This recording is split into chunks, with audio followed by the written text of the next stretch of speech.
আচ্ছা, আজকে আমি কিছু গুরুত্বপূর্ণ কথা বলবো আপনাদেরকে যে ২০২৫ সালে এসে আপনি YouTube এ বা Facebook এ বলেন, আপনি কিভাবে কাজ করলে আপনার মানে কাজটা সবথেকে বেশি পারফেক্ট হবে। আর এটা নিয়ে আপনি সারাক্ষণ কাজ করতে পারবেন, সেই জিনিসটা নিয়ে আলোচনা করবো। কারণ হচ্ছে এর আগে আমি দেখছি অনেকেই ইউটিউবিং করা শুরু করছে বা Facebook শুরু করছে। তারা মানে নিজের কোনো অনুভূতি নিয়ে বা নিজের যে প্রতিভা থাকে ওইটা নিয়ে কোনো কাজ করে না। যার জন্য তারা কিন্তু পরবর্তীতে সামনের দিকে আর এগোতে পারে না, তাই না? সো আজকের যে মূল বিষয়টা হচ্ছে আপনি যে একটা ইউটিউব চ্যানেল খুলবেন, ফেসবুক পেজ খুলবেন, সেক্ষেত্রে এই ফেসবুক চ্যানেল পেজটা আর ইউটিউব চ্যানেলটা কীভাবে সামনের দিকে গ্রো করবে তার জন্য আপনাকে অবশ্যই নিয়মিত কাজ করতে হবে, তাই না?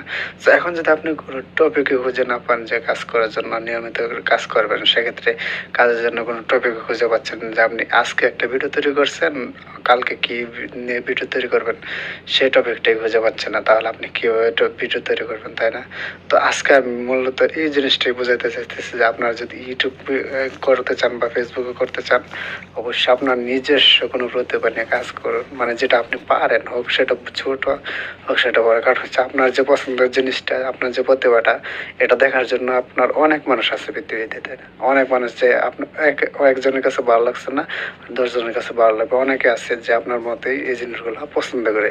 সো অবশ্যই নিজের প্রতিভা দিয়ে কাজ করবেন, নিজে যেটা পারেন সেটাতে কাজ করবেন, দেখবেন আপনি সবসময় পটাবেক পাবেন।